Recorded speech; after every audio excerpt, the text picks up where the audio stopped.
This is the game we've been waiting for. The game that we circled on the calendar since the beginning of the year.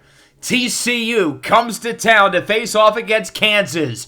Number 1 versus number 2. Two playoff teams from a year ago who both made deep runs in the college football playoff, each winning multiple games before Kansas lost in the semifinals to Alabama and TCU lost in the national title to Alabama. So that brings us here to this season where both teams went into the year ranked into the top 5. And after the first few weeks of the year, I recognized that these two teams being undefeated and ranked first and second going into this matchup was very feasible. And now here we are. That's exactly what we're getting. Number 1 versus number 2 with so much at stake in terms of the Big 12 and potentially playoff aspirations.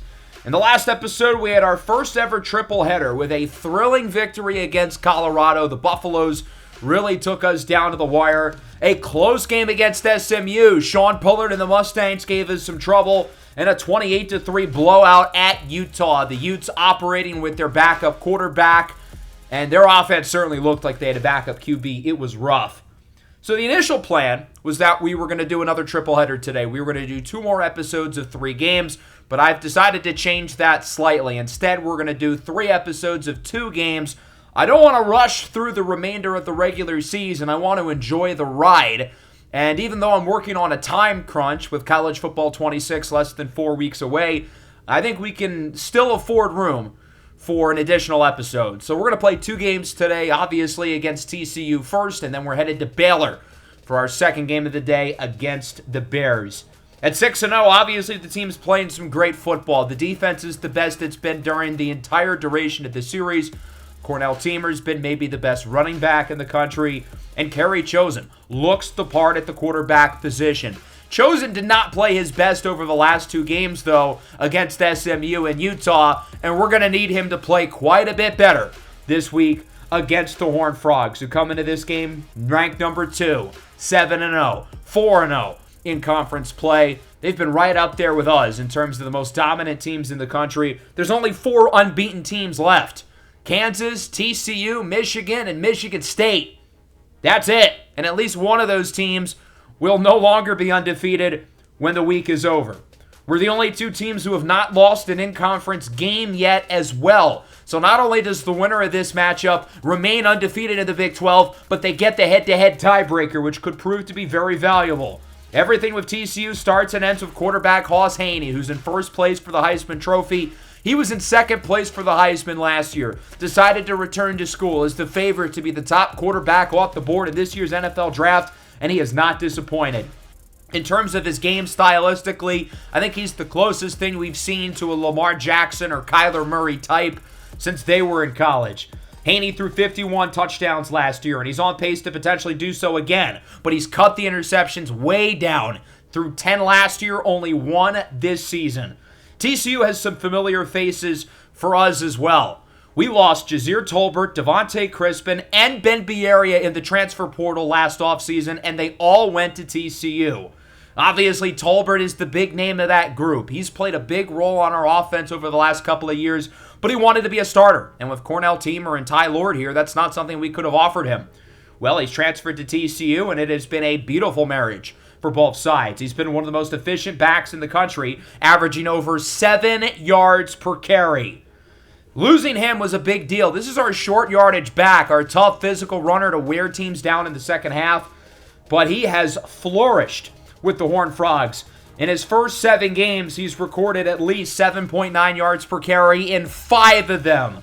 That is ridiculous.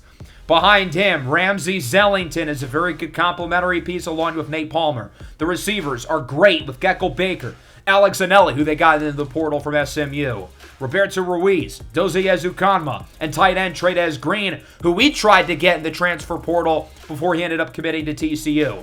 The defense is led by the front with Tristan Johnson, former 5-star Ezekiel Ibarra, Devondre McGee in the secondary, maybe the most athletic player in the country, Farrell Cartagena on the defensive line. He's really good as well. There are some family ties here as well. The second-string tight end, Josh G., is the cousin of Kansas edge rusher Afa G. TCU lost a lot of pieces last year on defense, specifically their big nose tackle, Marcus Deal, but they have had no trouble replacing his production with the other guys they have up front on the defensive line. It's not going to be easy to run the ball against this team, and even though we have Kerry Chosen as the quarterback now, we are still very much a run-first offense. Cornell Teamer is the heart, soul, and engine of this football team, and it's not going to be easy getting him going as we face off against one of the best front units in the country. I've been looking forward to this game since the start of the year. We're not going to waste any more time and get this show on the road. Number 2, 7-0 TCU. Number 1, 6-0 Kansas. The Jayhawks will start on offense. Kerry Chosen scrambles on first down, on the run, on the money for Rajon Jones to the 45. He was under a ton of pressure there from Farrell Cartagena, but connects with Rajon Jones, a guy whose usage in the offense I would like to increase in the coming weeks. Third and short, it's an RPO for the true freshman Elijah Parrish, who leads the team in catches. He brings it past the 20. A quick start for the Jayhawks, who already are in the red zone. Cornell Teamer tries to go to the outside. He's going backwards. Farrell Cartagena brings him down. That'll make it a 3rd and 10 now. Chosen on the run, hoping someone gets open. Looking for the back of the end zone. It's caught! Rajon Jones in for a touchdown. And the Jayhawks strike first. It's Jones, the junior, off to a great start this afternoon with 2 big catches, including the opening score. The Jayhawks march right down the field and start this one up 7-0. 2 of the most dominant and explosive offenses in the country. This game may very well be a shootout, as this is the backup running back, Ramsey Zellington, losing a few to get things started. Alpha G and Kyrie Brower bring him down. It is 2nd down and long now for the Frogs. Haney looking deep. It is caught for a first down by Alex Anelli.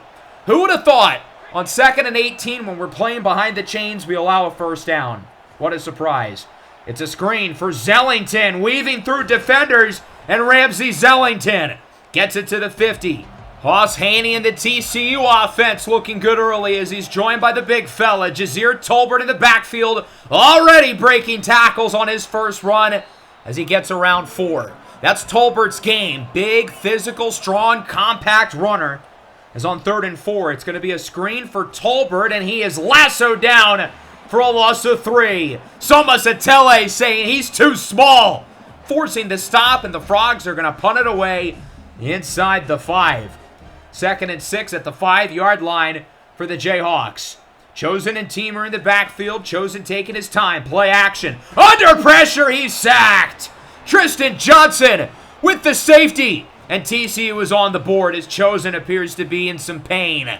Risky decision to go play action there. Kansas felt like they were going to have everybody attended for on the defensive line, but clearly not. Some trickery. A delayed handoff for Alex Anelli, who's going backwards. Josh Metz and friends bring him down. 3rd and 16, up the middle, batted away, incomplete. That ball went a long way in the air. Marco Liesel is the one who got a hand on it, and Kansas gets it back, currently leading this game 7-2 with good field position here at the 45. Chosen looks to throw it on the run, wide open, crossbody throw for Rajon Jones. What a start for the junior wideout, with 3 catches for 56 yards already. Teamer up the middle on 3rd down. We're just trying to get ourselves to center the kick, and we couldn't even really do that on that run. Otherwise, a pretty good first quarter, though. Kansas leads 7-2. I like what we've gotten out of the defense up to this point. TCU only has 1 rushing yard. This is one of the most efficient run games in the country, but they are struggling early. 42-yard field goal for Escalante is no good. Wide left. Escalante now just 3 of 6 on field goals this year, and this is the same guy who did not miss a kick in the entire duration of the regular season. Tolbert launches the defender off of him. That's Tremonti Coleman, who gets sent to the dirt. What a first down for Tolbert as it's play action. Haney dances around under pressure. He is sacked by Roddy Orr. I thought he was going to get out of that, but Orr is there to bring him down. Believe it or not, Hoss Haney has never played against us. He was on TCU's roster over the last few years as a backup, but he's never started against us. Steps up, scrambles, and converts on 3rd down. One of the most dangerous rushing quarterbacks in the country with his 96 speed. Tolbert, delayed handoff, another first down. And now TCU starting to get something going on the ground, specifically with Tolbert. 3 carries, 27 yards. He's been effective, but the other back, Zellington, is not. Short throw, Roberto Ruiz going backwards for a loss. That's Mo Nwokeji, who brings him down, and that'll make it a 3rd and 11. Haney looks to throw it up the middle. Short pass is caught by Ruiz, who only gets around 8. TCU's going to go for it here on 4th down, and this is exactly where you use a guy like Tolbert to churn out some tough yards. Fake to Tolbert, over to Anelli, and he's going backwards. Kyrie Brower, the freshman, brings him down. Kansas with the stop. Our defense has been awesome today, but TCU's starting to get going defensively as well. Chosen throws out of the sack. That'll lead to a Kansas punt. This game has quickly turned into a defensive battle, which I did not expect coming in. Tolbert breaks the tackle. Plenty of open space as he gets it past the 40. Wrapped up by Javier Callaway, but not before getting 22 yards. That's Tolbert's game. He loves to run people over, and he's already done it a lot so far this afternoon against his former squad. Tolbert flips it to Josh G. Looking deep. Oh my goodness, it's Baker! Inside the 10, the 5, into the end zone for a touchdown! What a play by TCU! Opening up the bag of tricks, fooling the Kansas defense to take the lead. Haney pitches it to Tolbert, who sends it to the backup tight end Josh G, who again, that's Afaji's cousin. Sends it down the field with a great throw for Geckel Baker, who's wide open because our defense sells for the run, and TCU with an unlikely way of taking their first lead of the game. Kansas back with it. Teamer churning out extra yardage, showing, hey, I can break tackles as well, as he gets the first down. 3rd and inches, Chosen steps up and is sacked. Tristan Johnson, his 2nd of the game. He had the safety earlier. That'll force another punt. Kansas offense has gone ice cold following the 2-minute timeout. Haney goes short. It's caught by Tradez Green, who only gets 3. Good tackle by Jalen Todd, who got cooked on the touchdown earlier. 2-minute drill here for Kerry Chosen and the offense as he goes up the middle for the true freshman, Hakeem Ficken, who gets it past the 25-yard line. A good start here for the Kansas offense, who really is not in much of a hurry with 1.5 minutes to go in the first half. Chosen on the curl route. He's got Amani Law inside the 15. Kansas moving the ball nicely, and they can take their sweet old time. Joined by Ty Lord in the backfield. Lord gets it with room to the right. Lord, juke move. He's in for a score. Breaking the defender's ankles. A great run for Ty Lord. And Kansas scores for the first time since halfway through the first quarter. It's been a while. 14-9. TCU back with it. Alex Anelli down the field. He scores and the Frogs are right back ahead. Jalen Todd gets burnt again. 2nd time in the first half. That's one of our most reliable, consistent players. The elder statesman of the roster. He's been here longer than literally anybody else. But he's gotten cooked twice in this game. Anelli, the SMU transfer, leaves him in the dust. And our lead ends up being very short-lived. 16-14, TCU back ahead. Their offense with a couple of big, explosive plays starting to get in the swing of things. And now we really do have to play against the clock. Chosen on the run, has Ty Lord wide open. Lord wrapped up, out of bounds. That'll stop the clock at around the 50-yard line. Good decision there by Chosen and a great play after the catch. With 30 seconds left, Teamer gets it up the middle. Unexpected run, goes for the first down. Kansas will end up calling a timeout to stop the clock. Now at around the 40-yard line with 26 seconds. Chosen looks to throw it. Looking out, wide open, it's caught for a first down. Hakeem Ficken hangs on. Now it is a 3rd and 6 with just around 10 seconds. Chosen scrambles on the run, has room, gets the first, out of bounds at the 10. The Jayhawks with 1 timeout in 7 seconds. We want to put ourselves in a spot to potentially kick if we don't score here. Chosen scrambles on the run into the end zone. It's caught! Amani Law for the touchdown. Kansas takes the lead with 2 seconds left in the first half. We took way too long getting that play to go because if that was incomplete, we would have had an off-center kick for Escalante. But luckily, Amani Law is able to hold on to the football, and the Jayhawks take the lead going into half. This game was 7-2 like 5 minutes ago. I called it a defensive battle. Well, so much for that. Both offenses have really figured things out. TCU with some trick plays and some big plays. Kansas with a pair of 2-minute drills. Both of these quarterbacks are playing really well, though. Kerry Chosen, 12 of 16, 177, 2 touchdowns. He's been very impressive. Hoss Haney, 12 for 14, 143 and a score. We knew Hoss Haney was going to ball out. I mean, this guy's the Heisman frontrunner. He's the best player in the country. The question is if Kerry Chosen would be able to hold up with him, and the answer's been yes. He's played just as well. We got to get the run game going more. Cornell Teamer, 8 carries, 36 yards. That's not good enough for him. He's been outplayed by Jazir Tolbert. 5 carries, 29 yards, 2 catches, 19 yards for Tolbert. He gets it on 2nd and 4. Finds room to the left. Tolbert, a big run as he's tracked down at the 45 by Marcus Ashe, not before gaining 22, his longest run of the game so far.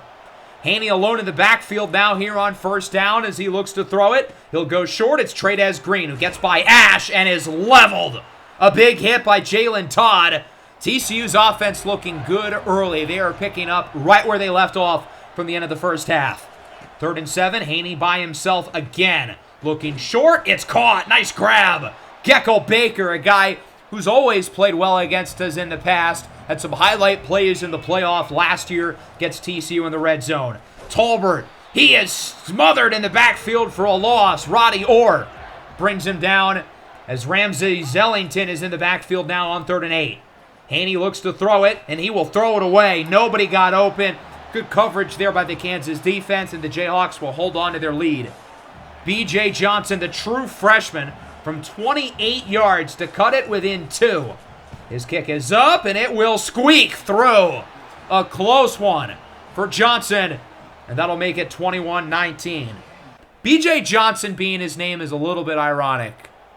You can try to piece the puzzle pieces together. 3rd and 3, Chosen with plenty of open rushing room past the 45. Great run for Kerry Chosen as he gets 17 yards. He may not be Clyde Poole, but he can move a little bit as well. 2nd and inches, play action. Chosen under a ton of pressure. He's got Amani Law looking to throw the defender off of him. If only Rayshon Jones didn't get in his way.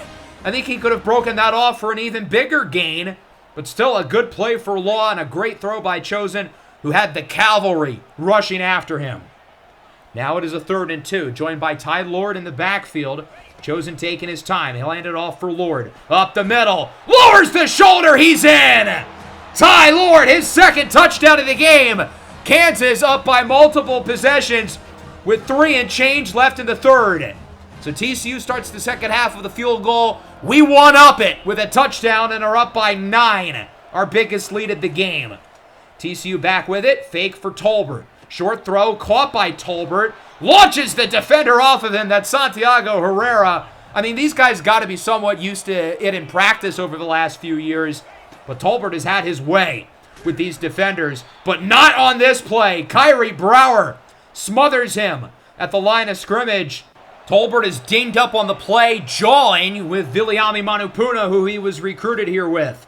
3rd and 8, Haney under pressure is able to escape the pocket, gets the 1st down. There goes Haney, slides past the 35. Is this what it's like playing against Clyde Poole? Because goddamn, it's not fun. Clyde Poole, but an elite passer. That is a scary thought. On 1st down for the end zone, it's picked off.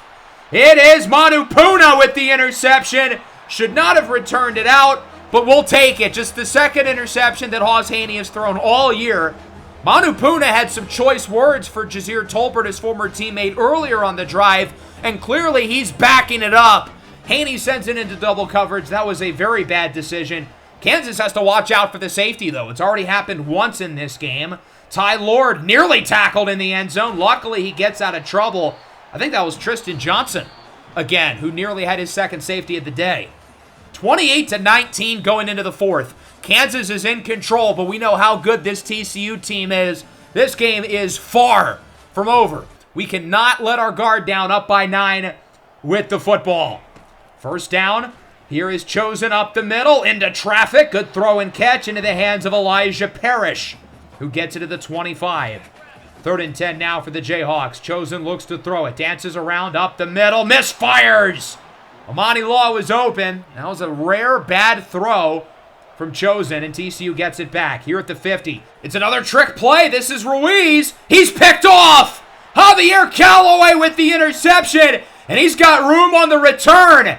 Callaway finds the hole to the right, and there he goes, eventually tracked down by Ruiz, but not before getting past the 30. Quite the questionable decision there by TCU. They've already ran the trick play earlier and scored on it, but you would think that Kansas's defense would obviously be a little more prepared. And even more so, why take the ball away from your Heisman quarterback in the 4th quarter of the biggest game of the year? That just doesn't make any sense to me at all. The timing of the play call and the play call itself were just brutally bad. 3rd and inches. Teamer loses 4. Tristan Johnson's been a one-man wrecking crew up front today. The other defensive linemen have been quiet, but he's been great. 37-yard field goal for Anthony Escalante. His kick is money. 31-19 with under 6 minutes to go. It's a 12-point game. Not out of reach for an offense like this. But right now, Kansas appears to be in control. On first down, Haney looking deep down the field. He's nearly intercepted again. There is a flag on the play, though. Hold on. It's a late hit on the quarterback. We wasted a great cover snap from Cornell Abreu as Alpha G, who's had his worst game of the year, is there with the late hit. TCU will take advantage up the middle. Here's Trey'Dez Green past the 50. Wrapped up by Javier Callaway and Leon Ibrahim. Now on second down, past midfield. Here is Haney looking to throw it. Goes short. It is caught for a 1st and more. This is Alex Anelli past the 30. Wrapped up out of bounds by Callaway, who's had a great game. Following play for TCU. Making quick time at the clock. Play action. Up the middle. Nice throw and catch. Inside the 5 to the 2. Dozie Ezukanma, his first catch of the game, comes at a great time. 1st and goal, under 4 to go. Here's Tolbert. Launches the defender off of him, and he is in. It's Big Jaw. Jazir Tolbert in for the touchdown, and TCU will make it a one-score game. A quick and efficient drive from Hoss Haney and company, and they are only down by 5. Kansas back with it. Look at all the space. It's Teamer past the 40. A huge run for Cornell Teamer as the standout junior gets 27 yards. And that'll keep the drive moving here for Kansas. 3rd down and 5. 2.5 to go. Ty Lord up the middle. Does not get it. A huge tackle by Devontae Crispin, the former Jayhawk. We have not called his name at all in this game. TCU gets it back down by 5 with a chance for the lead. Behind the line of scrimmage, Zellington loses 6. 7 carries, 0 yards for Ramsey Zellington today. Play action for Zellington. Haney up the middle. Wow, what a catch by Baker. Death, taxes, and Kansas not knowing how to play defense behind the line of scrimmage. That'll bring us to the 2-minute timeout as it's now a 3rd and 10 for the Frogs. Under a minute 40. Haney under pressure. He's sacked. Devin Murphy brings him down. The biggest defensive play of the game. Murphy shaken up after the play. That'll stop the clock, which is good news for TCU. They'll have to go for it here on 4th and 19. Haney looking deep. It is broken up. Incomplete, but there's a flag. Oh my goodness, you have got to be kidding me. Roughing the passer on Kerry Folk, who normally is not in the game in nickel packages, but with Devin Murphy banged up, he got his snaps. And he makes maybe the biggest boneheaded mistake of the game. TCU keeps the drive going, but not for long. Javier Callaway picks it off again. He blankets Trey'Dez Green and is there with his 2nd interception of the 4th quarter. Kansas has forced 3 turnovers in the second half. Haney was only picked off once in the first 7 games of the year, but he has been intercepted twice this afternoon, and Kansas now has a chance to finish off the job for good. Teamer on first down with room to the left. Teamer down the field, past the 30. He is wrapped up out of bounds, but not before gaining 37. Now, he should have tried to make sure he stayed in, but it's hard to be too upset with him. That's his longest run of the entire season. First down just about ends it. Teamer on second down, a big loss of yardage. TCU uses their third and final timeout. I think the play call is simple here on third down. Run the ball, burn as much clock as possible, try to center the kick as Teamer gets around 2.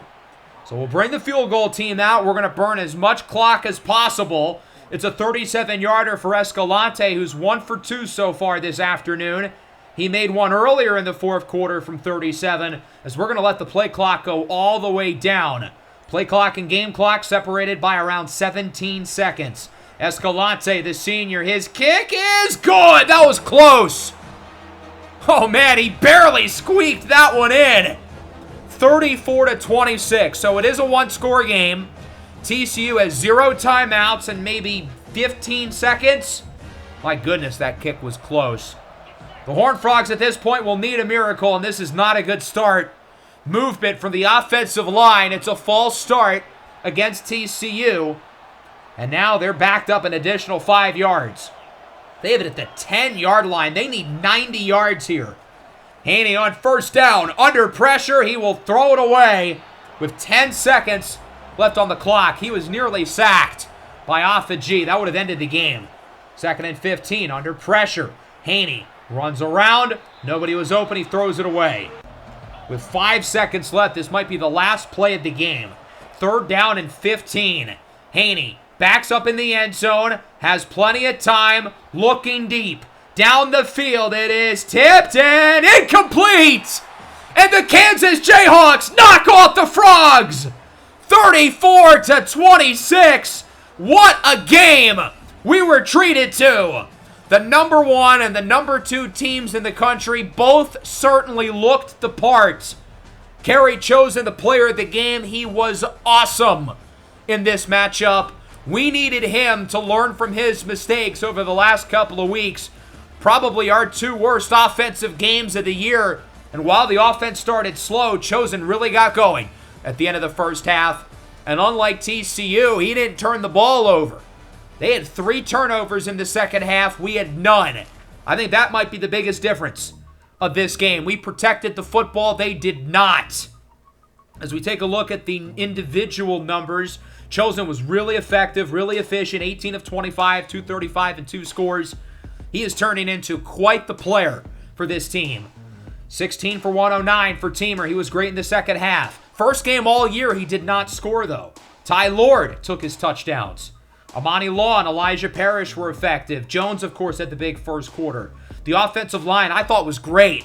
I mean, we're playing against one of the best defensive lines in the country, and these guys held tough defensively. Javier Callaway was awesome. Kyrie Brower was awesome. Brower's turning into a stud. I mean, he's not getting the big sack numbers, but he is an awesome run defender. 7 tackles, 3 for a loss. He has turned into quite the stud for us here as a redshirt freshman. And then Callaway had the 2 interceptions, including the big return on the trick play. Javier Callaway was the number 1 player in the portal. He's given us everything we could have bargained for. Him and Vili Manupuna with interceptions. As for TCU, Hoss Haney, I thought, played pretty well. Josh G with a 917 rating. Roberto Ruiz with a 6,000 rating. Now, Haney did throw 2 interceptions and only completed 60% of his passes. That's largely because he just had to throw up junk at the end of the game. Now, granted, he should have avoided the interceptions. Those were both pretty bad throws. Overall, I thought he was pretty good. I thought he was better than the numbers show. On the ground, TCU's 2 running backs both got pretty even touches, but it was not even production. Jazir Tolbert was far better. Although, Tolbert, his first 6 carries, he got 51 yards. His second 6 carries, he got 4 yards. We really stopped the run in the second half. Another big reason why we won the game. Haney did a good job of spreading the ball around, getting a lot of guys involved. Roberto Ruiz, though, 4 catches, 7 yards. He was not good. And remember, he threw the interception in the fourth quarter on the trick play. Defensively, TCU started strong but went downhill. Other than Tristan Johnson, I thought their defensive line was a little underwhelming, and the lack of big plays certainly hurt as well. What a win against number 2 TCU, but look, I don't think this is going to be the last time that we see this team this year, whether it's in the conference championship or the college football playoff. We're going to see them again, I think. They're probably going to get another swing at us. For now, though, let's simulate the week. Let's go over recruiting. We will start with week 8. This is the news that we got going into the week. We'll start with 4-star running back Devon Mays committing to Kansas. This is a big get for us, especially after losing out on Tyrone Lewis earlier in the year. Mays is a really good player. I think he may very well be the long-term #1 back as Cornell teamer Ty Lord and eventually Nicholas Scotland-Williamson phase out. Mike Keaton, another top 100 prospect. He's big, he's fast, he's got a lot of upside. I don't think he's going to play a big role as a freshman, but a guy who I think could be really good for us down the line. Earl Northrop at left tackle. We take him over Kansas State. Does not hurt to ever add more talent to the offensive line. Linebacker Max Rome, really good cover player. We develop linebackers really well here, and he's not the only one. 5-star Emmett Nix chooses to come here rather than his home school at the University of Michigan. 5 new commitments for the Jayhawks. We have a few other guys who have narrowed their list down, and we are in first for all of them. We are dominating the recruiting trail right now with Mays, Keaton, Northrop, Rome, and Nix all entering the fold.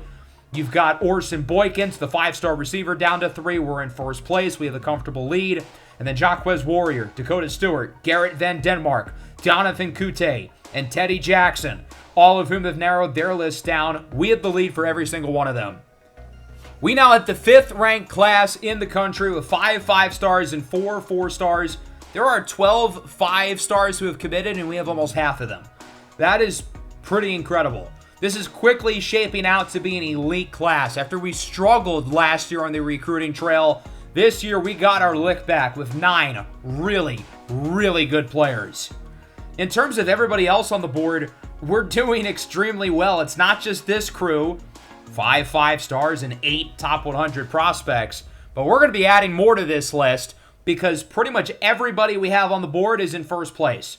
Now, the one problem is we don't have any home games left. The TCU game was the second to last one, so the only home game we're going to have left for visits is week 11 in a few weeks against Houston. As we sort by interest, you'll notice we're in second for a few guys. We're in third for one, I think. We're in first place for literally everybody else on the board. 5-star receiver Orson Boykins. This one is moving slowly, but we had the edge. Pat Ivy, 5-star guard, neck and neck with LSU. We've just got to kind of hope for the best with him. Sammy Cobb, Kentucky has the lead. We had a good visit, though, here in week 8. We won the game. We had multiple complimentary visits. Hopefully that's enough for him to commit to Kansas. Otherwise, we had the lead for pretty much everybody else, so it's really about maintaining these leads and getting as many of these guys as we can get. So now we are able to simulate here into week 9. Sammy Cobb, the 4-star tackle, and Pat Ivy, the 5-star guard, are the 2 big races that we're watching for, both of which are very close. Pat Ivy commits to Kansas. LSU is making a lot of ground on us, but we were able to just hold them off at the end to get him to commit. That's a big get for us. That is our 6th 5-star of the cycle. He's not alone on the offensive line. Sammy Cobb liked his visit well enough to change his mind on Kentucky, who had the lead for him, and we just snatched their chain. So 2 more commitments, 2 more top 100 players, and another 5-star, both of whom will hopefully help us out quite a bit on the offensive line. In terms of guys who have narrowed their list down, Joel Loper, we're in second, but not by much. Very close with us in Arkansas. He just visited the Razorbacks last week. Carlos Brown and Sergio Huckabee, we're down to 3. We're in the lead for both. A few guys were down to 5. We're in first for all of them. Our class is now ranked number 3rd with an additional 5 and 4-star. That's 6 5-stars so far. While we dominate the recruiting trail, there's 2 teams who have not signed anybody at all, and one of them is Alabama. Roll Tide. Yikes. The national champions have gone on a complete free fall. 2 and 5 with no commitments. In terms of the notable races, hopefully Orson Boykins commits to us after this week. We have a comfortable enough lead to where I'm not too worried. The reason why his recruitment is going so slow is because his pitch, we have 2 super low grades. His number 1 deal breaker is pro potential, which is the only one we are good in. We're lucky the other teams are not moving after him faster. Otherwise, the only other super close race is with Joel Loper, the running back, Arkansas and us, neck and neck. I wish we could schedule him for a visit, but I think his commitment will be decided by week 11. I wanted him to come last week, but Arkansas scheduled the visit before we could. Top 25 has changed quite a bit. Michigan, now number 2 at 7-0. Cincinnati is ranked as they beat Iowa State. Ole Miss puts up 50 on Tennessee, who's 0-4 in conference play. Baylor with a close one over Colorado, 42-40. I'm excited to see what this Bears team is made of. They're red hot, having won 4 in a row. What happened to Syracuse? They were great early last year, and they have fallen off the face of the earth. Auburn with a close win over Missouri. North Carolina, number 4. Oregon gets revenge on Utah State. Remember, the Aggies beat them last year. USC with a 50-piece on Washington. Michigan over Maryland. Texas with their annual stinker. Alabama almost beats LSU. That might be their biggest win all year. The Tide now 2-6 as LSU gets revenge for Alabama beating them in the playoff. In the Big 12, Arkansas now number 3. Kansas State loses again, as does Oklahoma State. It looks like the Cowboys are fraudulent after their undefeated start, which included the Alabama win, which we thought was impressive, but obviously has not aged very well, given that the Tide are 2-6. Bowl game, you can forget about it for them. SMU beats West Virginia. They're playing some good football as of recent. Sean Pollard really seems to be getting comfortable within that offense. Notre Dame over Vanderbilt. The Irish starting to win some games. It's crazy how poorly the previous national champions in this series have done. Alabama and Notre Dame, your 2 most recent winners. Looks like neither of them are even going to make a bowl game, which is wild to think about.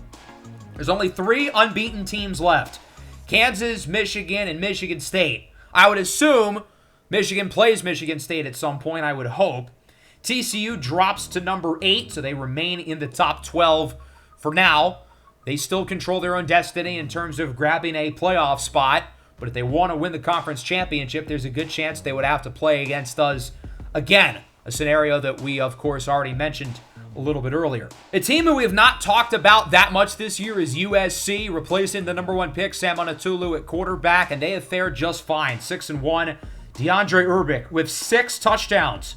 He wins the Offensive Player of the Week, while Joaquin Alcantara wins it defensively. And then in the Big 12, David Washington wins it in 2 out of 3 weeks. He did not win it in Week 7 because he did nothing against us, joined by Tristan Johnson, which is very well deserved. He was outstanding for TCU. Hoss Haney keeps his number 1 spot on the Heisman watch, but watch out for DeAndre Urbick in second. Aiden Petresky moves up despite losing. That's a little bit of a surprise. And that sends us into Week 9. We are headed to Waco, facing off against Baylor, a team ranked going into the year, and I didn't really get it. And early in the year, I was proven right. But they've won 4 games in a row, and if you look at their losses, they're not that bad. There's no excuse to losing to North Texas, but their other losses are at Oregon and versus number 3, Arkansas. They've beaten TCU. They beat Oklahoma State when they were playing well. They beat a good Colorado team on the road, who I think is much better than their 3-4 record suggests. This Baylor team is really starting to catch their stride, particularly offensively, and I think they're going to be favored in their last 3 games of the year. If they're able to pull off the upset against us, they could easily run the table and make the conference championship. As we look at this roster, the starting quarterback is redshirt senior Nate Bennett. He was the quarterback 2 years ago when we played against these guys. I remembered him not being very good. The replacement for Sawyer Robertson, who of course was drafted by the Bucs, obviously turned out into a pretty good player in Tampa Bay. Just won the Offensive Player of the Week in the NFC in a win over our Denver Broncos. But as for Nate Bennett, he's actually developed quite well. Was not great as a sophomore. Last year as a junior, he threw 44 touchdowns, and he did it in just 13 games. Hoss Haney at 51, but he needed like 16, 17 games to do it. Bennett, though, as a senior, has regressed back to his sophomore form. And even though Baylor's won 4 in a row, his numbers actually have gotten worse during their win streak. Baylor has a lot of the same skill position players from 2 years ago. Jody Carrazza at running back. Jaden Porter, Charlie Brown, and James DeSico lead the receiving room. Very young team from a couple years ago. They've built up their core pretty nicely. Nelson Federer leads the defense. They've got probably the best offensive line, certainly the best interior offensive line in the Big 12. Really, really solid roster. And much like us, I feel like Season 3 was the year where they really started to get this group together. For us, of course, it was guys like Cornell Teamer, Amani Law, and others who were able to join the program and obviously build something nice over the last couple of years. Baylor's done the same thing, and they've caught their stride with 4 consecutive wins. Not going to be an easy one here in a hostile environment in Waco, Texas. Number 1 Kansas looks to hold their top spot at 7-0 against the 17th ranked 5-3 Baylor Bears. 2nd and 10 for Baylor, starting off on offense. Bennett, the senior, looks to throw it. He will connect on the screen. It's Jody Carrazza who launches Ibrahim off of him, fumbles the ball, and Baylor scoops it up. That was Todd with the force. That should have been a sack for Kyrie Brower, but was not. Carrazza on 2nd and 4 gets decked again. Javier Callaway brings the boom. On 1st down with Carrazza in motion. Bennett is picked off. It's intercepted by Marco Liesel, the senior slot corner. And Kansas starts the game with a turnover. For Liesel, that is his first interception as a Jayhawk and just the 2nd of his near-complete 4-year career. But he makes a great play there, connecting on the football as we take our first look at the Kansas offense. Kerry Chosen, undefeated as a starter, 7-0. It's play action on 1st down, looking up the middle for Amani Law. Law with a juke move and a quick start for the Kansas offense. One of the most dominant big play receivers in the country gets us going early to the 30-yard line. A huge gain for Amani Law as he gets around 25 yards. 2nd and 3 here for Kansas. Chosen calling for some kind of switch at the line. He'll go short. It's Elijah Parrish into the red zone. And the Jayhawks are getting things rolling quickly here off of the turnover. About as good of an opening 6 minutes as you could have asked for if you're a Kansas fan. 2nd and goal, Teamer in the backfield. Rajon Jones in motion. He gets the pitch. Jones gets a block and walks into the end zone for a touchdown. Back-to-back weeks, Rajon Jones with the opening touchdown, putting the Baylor fans to sleep early as Kansas forces a takeaway defensively, marches right down the field offensively, and they lead at 7-0. Baylor's going to have to respond quickly. This Kansas team can put you away quickly. No time to waste if you're the Bears. It's a play action handoff to the 2nd running back. This is Weathersby with a big run nearing the 40. Kevin Weathersby, the redshirt sophomore, with a gain of 20 for Baylor. Following play at the 40, Weathersby remains in the backfield, now in motion. Bennett, pump fake, under pressure, he is sacked! Roddy Orr and Afa-G, the dynamic duo, are there to bring him down. Roddy Orr will get full credit with the sack. I feel like G should get a half a sack, even though that was Orr, who certainly initiated much of the play.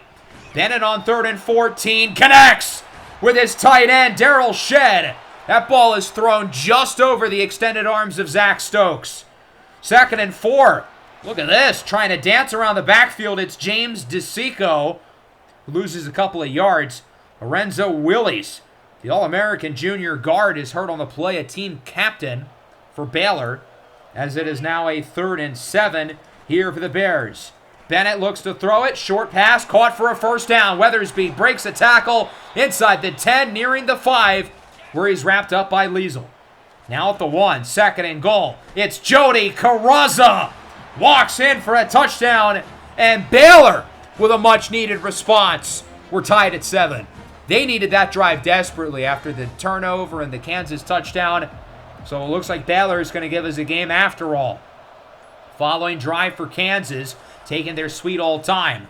Play action for Teamer. Chosen on the run. He's got Elijah Parrish, who gets the boom. Hospital ball for Parrish, who's already caught 3 passes in this game. Tied at 7-1. The Jayhawk offense looking good. Kerry Chosen a perfect 7 of 7. He has not missed up to this point. And that'll bring us into the 2nd quarter. We'll see if Chosen can keep his perfect start going. From around the 47-yard line, Chosen hands it off for Cornell Teamer with space up the middle. Teamer down the field, looks to outrun the defense. 10, 5, touchdown! 53 yards for Cornell Teamer. Longest run since his freshman year, which ironically I think came in this building against Baylor. And we're now back ahead 14-7. The RPO screen does not work. That's Quantavius Landers with the hit. 3rd and 11 now for the Baylor offense. Bennett Looks to throw it up the middle. It's picked off again. Jalen Todd with the interception, and Kansas gets it at the 25. That's the 5th interception for the defense in today's episode alone. I turned the interception slider down coming into today, but these guys are making all these plays on the ball. On first down, Teamer gets it to the outside. Just ran for a touchdown earlier, looking for another. He does not, but he does get it to the 10. 5 carries, 83 yards already for Cornell Teamer. 2nd and 12. Chosen looks to throw it. Scrambles around, unable to get rid of it as he is sacked on the play. A good defensive stop there by Josh Callis, who's been one of the best defensive linemen in the country this year.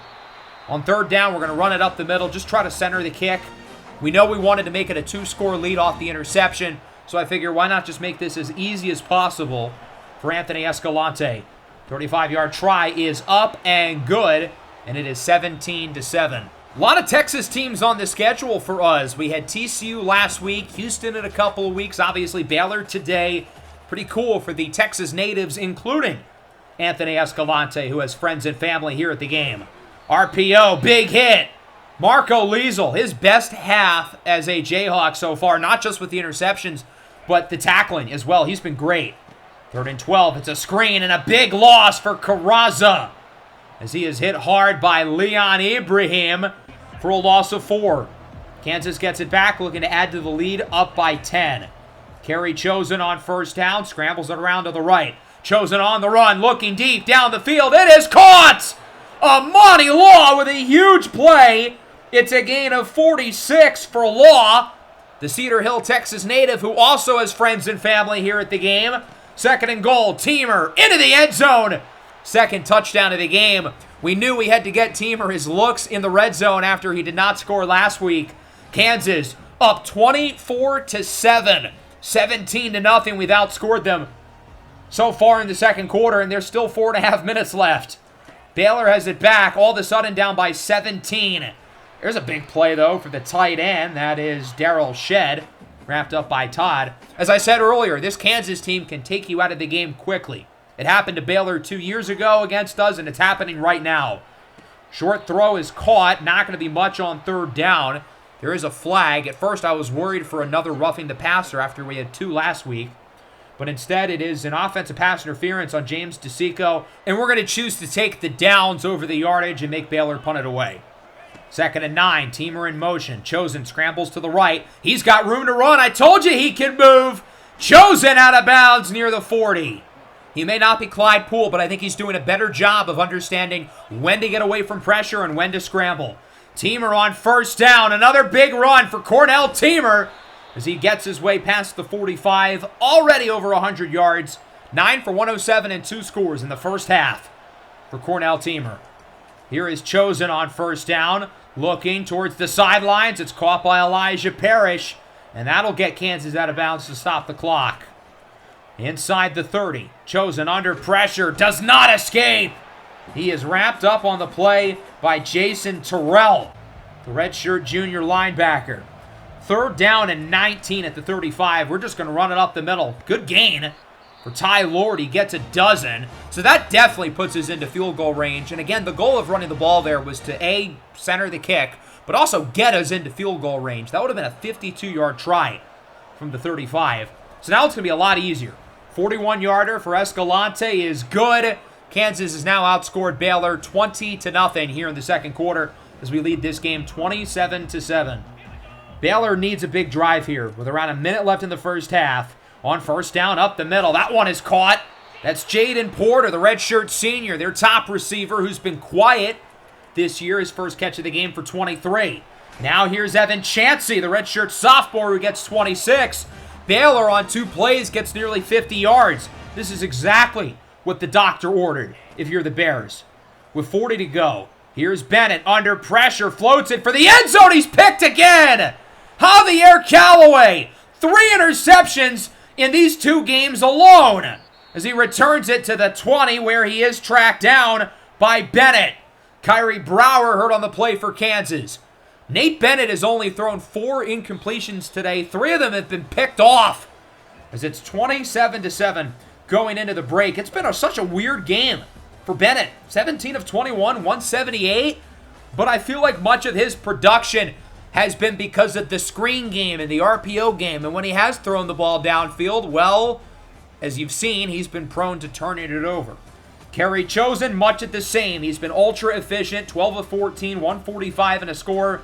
Obviously, Cornell Teamer's really stolen the show. 10 carries, a $123, and 2 touchdowns. Enjoy him, folks, while he's here. He ain't coming back next year. He's certainly going to the NFL. Elijah Parrish leads the way receiving-wise, 6 catches, 64 yards, 71 for Amani Law on 2 catches, as Kansas starts with a 3-and-out. Rasheem Diggs cannot hold on to the ball. Big stop for Baylor. That'll force Kansas' first punt of the game.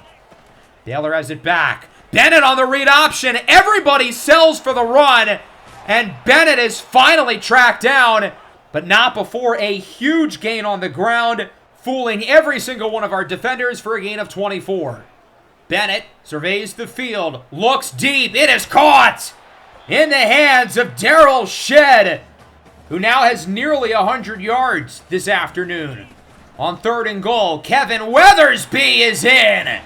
Takes a big hit from Soma Satele and Afia Kiaho, but he is still in the end zone for a touchdown.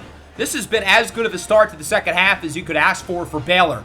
3-and-out defensively. Offense marches down the field and scores a touchdown. Stadium's starting to get some life. We might have ourselves a game.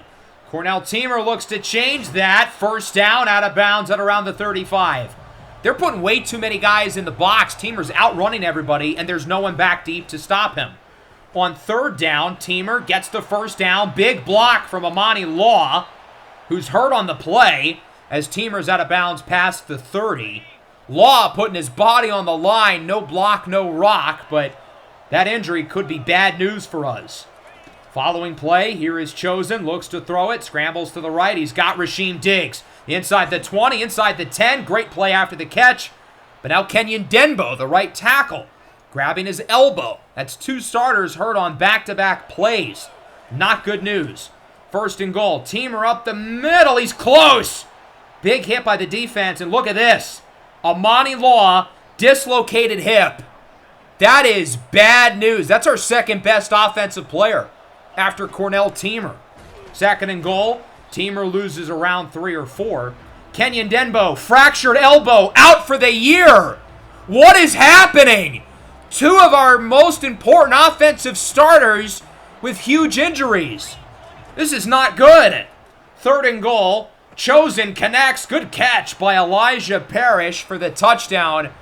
Doesn't feel like we just scored, though, with Amani Law, our best receiver, and Kenyon Denbo, our starting right tackle, both with huge injuries. I mean, that is just suffocating news for a team, obviously, with big playoff hopes. 2-point conversion is caught by Parrish. It's an octopus for Parrish as he scores all 8 points on the drive. 35-14. Baylor gets it back. Bennett will hand it off for Carrazza, who is smothered. Roddy Orr and Viliami Manupuna bring him down. On 3rd down, Bennett up the middle. That's caught for a first down. It's James DeSico. Big hit by Brandon Hines, but not before he gets past the 40. 2nd and 9 now for the Bears. Bennett, another screen. This has been the forte for them. Hasn't always worked. Mo Nwokeji with the TFL on Charlie Brown, as that will make it a 3rd down and 11. Bennett scrambles, and he is sacked! Roddy Orr brings him down, and Kansas is able to get the stop, and that'll force the punt. Jayhawks get it back without their top receiver and starting right tackle. RPO for Elijah Parrish. Another big play for Parrish. I think he's at 9 catches at this point. That'll wrap up the 3rd. We're still up by 21. We're still playing well, but that feels like a failure of the quarter with the 2 injuries. Elijah Parrish is now the de facto number 1. Rajon Jones is certainly going to have an elevated role in the offense as well. 2nd and 13 here in the 4th, trying to choose some clock at this point. We're just trying to get out of here alive with everybody else healthy. Teamer, where is he going? That is a loss of 9. NFL scouts are not going to like that. Maybe he needs another year here of seasoning. Just a thought. 3rd down and 28 now for Kansas. Play action for Lord. And that one is incomplete. Chosen throws out of the sack. Baylor gets it back. We're going to keep the starters in for now. I know we lost 2 of them to injury, but I feel like we've got to keep these guys in for the time being. Bennett keeps it himself. He's had a nice game as a runner. Scrambles past the 50. Now at the 35 on first down. Bennett up the middle. That one is caught. It's Weathersby inside the 15 to the 10. Big play after the catch for Kevin Weathersby. He's had a really good game today for Baylor. He's outplayed the starting running back, Carraza. It's a pitch on first down. Charlie Brown lowers the shoulder and launches the defender off of him for the touchdown. I mean, how humiliating must it be to be Marcus Ashe right now? Normally, Charlie Brown is the one getting picked on. Now it's the other way around. 35-21, Baylor's still in it. Here's Teamer with a big block by Pierre Johnson. Teamer gets it past the 50, rolling for as many yards as he can get. Teamer's a little slow to get up, though, but he is right back in the game. RPO on second down. Here's Parrish, gets a good block from Hakeem Ficken. His 9th catch of the game, along with 91 yards and a touchdown, will give us the first down. Here's Teamer with it to the right side. Teamer with space inside the 10. He's in! His 3rd score of the game. It's a hat trick. But that might not be for long. It's coming back. A holding call on the right tackle, Sam Woollyhand, who replaces the injured Kenyon Denbo. A bad mistake by the new kid on the block. Teamer on 2nd and 15, gains around 6 or 7, and Cornell Teamer is hurt. That would be season-killing if it's a big injury. We already lost our 2nd best offensive player. The last thing we need is Teamer, our best player, injured. Nice first down for Manuel Mara Morosa, Amani Law's high school teammate, now getting snaps to replace Amani Law. Here's Ty Lord with a juke move. Lord is in for a touchdown, showing Baylor what they missed. Baylor recruited him heavily coming out of high school. I'm hoping for better news on the injury front, and thank goodness it's only bruised ribs for Cornell Teamer. I don't think he's going to come back in the game, though. We do not want to risk him coming back. He's super close to 200 yards, and I want to give him the milestone, but we're chasing the championship. We cannot win it without Cornell Teamer on the field. 3-score game. Baylor trying to move quick with a little over 3 minutes to go. The starters are still out there defensively as Bennett is picked off. Viliami Manupuna, 2nd interception in as many weeks, and he's just going to dive down a little bit past the 50. Another Texas native. I think Baylor recruited him out of high school as well, and that's going to do it. 42-21, very solid road victory here for the Jayhawks. The offense playing really well. Cornell Teamer is a man amongst boys. As I said earlier, enjoy him while we have him. He's going to be playing on Sundays this time next year, and I have the feeling he will be drafted very highly and will be making a whole lot of money. He is an absolute superstar. Thank goodness his injury was not serious, but cannot say the same for Amani Law and Kenyon Denbo. We're going to have to figure out how to replace both of those guys, particularly Amani Law, who, as I said earlier, I think he is the 2nd best player on the offense after Cornell Teamer. So losing our big play threat for probably a large chunk of the season, maybe the entire season, that's not going to be easy. Him and Kerry Chosen were really starting to get chemistry together.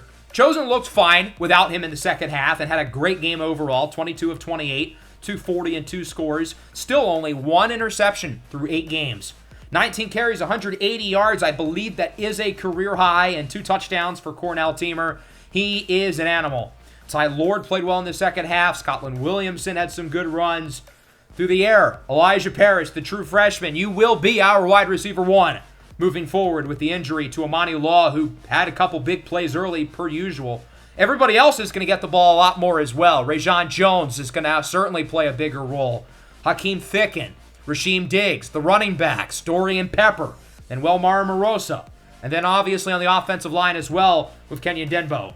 Roddy Orr led the way defensively. He had 2 sacks. Afaji, another quiet game. Looks like he's in the middle of a sophomore slump. We had 4 interceptions, including Jalen Todd, who also had a forced fumble. I don't think Todd had a very good game, though. He really struggled in coverage. Nate Bennett, 30 for 35. He threw 5 incompletions, 4 of which were intercepted. That is one of the funniest stat lines I've ever seen. He made every throw except for the picks, for the most part. Everybody got the ball offensively. The tight end had around 100 yards. And then defensively, they just could not keep up with our dynamic receivers, our outstanding quarterback, and they certainly could not keep up with Cornell Teamer. Let's talk about these injuries, though. Dislocated hip, that is not a short-term injury. Amani Law will be out for the next 6 weeks. I say 6 because we haven't simulated yet. So he will likely be out probably through the conference championship. I don't think he would be back by then, but most importantly, he will be back for a potential playoff run, which is the number one thing we could have hoped for. Not having him for the final 4 regular season games and probably the conference championship does hurt. And it sucks selfishly for Law. He was on pace for another 1,000-yard season. He won't get to play Kansas State again. He won't get to play at home again. Now, I mean, technically he could next year as a senior, but I don't think he's going to be here as a senior. I think he's too good. I think he's going to the NFL. You may notice, though, where is Kenyon Denbo? He's not on the injury list. Apparently, he's fine. Did he not just break his elbow? Do we have the best elbow doctors in the history of the world? Apparently, he's fine, and he's going to be starting next week. I wish we had the best hip doctors in the world for Amani Law. Although, to be fair, if we did have the best hip doctors, they would not be here. They would be in Golden State because those guys needed a little bit more. Let's simulate the week. Roddy Orr wins the Big 12 Defensive Player of the Week, and he also wins the National Defensive Player of the Week. 2 sacks, 4 TFLs. He is really heating up. Nothing for Cornell Teamer, though, which is a little disappointing. I thought he would at least win the Conference Offensive Player of the Week. Utah loses to Iowa State. That's a big deal. 2 losses in conference now for the Utes. I think Isaac Wilson probably should be back soon. Louisiana Tech, 7-1. They look like a team to be reckoned with. You know who isn't? Alabama, 2-7. They are eliminated from bowl contention. Michigan with a squeaker over Iowa. Auburn over Georgia in a great game. The Tigers are 7-2. Is this finally the year that Auburn gets over the hump and makes the playoff? TCU with a big win against Colorado, 48-21. It looks like they are back. Arkansas with a close game over Florida State. Michigan State, number 5, they beat Illinois. Ohio State with a good win over Northwestern. North Carolina, number 3, they beat Texas A&M. USC beats Rutgers by 1, and Missouri scores 51 and is now ranked. Is this the same team who scored 3 points against us? Deo Chioma is a friggin' stud. I mean, that guy's awesome. The same guy who got benched in the 4th quarter against us earlier this year. Our win against Missouri has aged extremely well. They are a really good team. Cannot say the same for Kansas State, although they do beat Cincinnati. I was right to wonder why Cincinnati was ranked going into last week. Kansas State now 2-6, finally getting a win as they get set to face off against their arch rivals, the Kansas Jayhawks, in the Sunflower Showdown this upcoming week in Manhattan, Kansas. Another win for Sean Pollard. He's 4-0 in the ACC as they beat Pitt. Imagine if Sean Pollard messes around and leads SMU to a playoff spot. I mean, they're a tough out.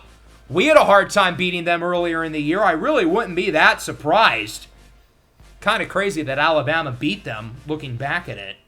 So now that we're in Week 10 and we've made it close to the end of the year, this is really where the college football playoff talk begins to amp up. And now the media polls and the coaching polls, they don't really matter. It's about the playoff polls, where we are ranked number 1. So the first college football playoff bracket, we start things off as the number 1 overall seed. We will get a bye. We will get to pick our bowl game for the second round. And as of right now, we will be slated to play against TCU or USC. And that game, of course, is a rematch of the college football playoff semifinal that TCU won last year. That would be a really hard second round game. Like, we would be getting screwed with that bracket. So Roddy Orr wins the Defensive Player of the Week. Quincy Hartfield wins it on offense. And Roberto Ruiz, who really struggled against us, wins it in the Big 12. So unfortunately, Cornell Teamer does not win a Player of the Week. But I have something a little cooler with Teamer. He is now on the Heisman watch. He is in 4th place. The first time, I guess since earlier this year, but the first time we've actually had a serious Heisman contender since year 1 with Jalen Daniels.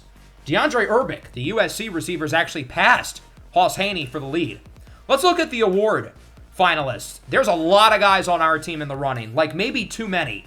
Roddy Orr is in 12th for the player of the year, which I think is just the Heisman. So he is the highest defensive player on the list. Puma Whitlock, 5th for coach of the year. Kerry Chosen, 10th for best quarterback. Roddy Orr and Afa-G, 1st and 2nd for best defensive player. And then look at the best DB. I mean, what are we doing here? We have 1, 2, 3, 4, 5, 6, 8, and 12. Cornell Abreu plays 30% of our snaps. Why is he on the list? I like Abreu as much as the next guy, but he is a backup. We have completely lost the plot. Teamer 1st for best running back. Ty Lord is in 4th. Ty Lord's having a really good year, but again, I think that's glazing. No Amani Law or Elijah Parrish on the best receiver list. Trent Aurora, former Kansas recruiting target. He's turned out to be a great player at Ole Miss. 1st, 2nd, and 3rd for the Lombardi. 1st, 2nd, and 8th for the best defensive end. This is my favorite, though. Tight end. Rasheem Diggs should not be in 2nd. Pierre Johnson, how is he in 8th? He has 2 catches this year. He also had the sick fake punt against Utah. But still, how is he in 8th? This is glaze. Isaiah Lamore had more yards against us on his own earlier in the year. We have the 12th ranked coordinator, Monu Okeji and Leon Ibrahim on the best linebacker list. I think Ibrahim will be at the top of that list one day, but he should not be yet. Luis Roche, 4th for best center. And that brings us back to the beginning. They are glazing the hell out of us with some of those awards.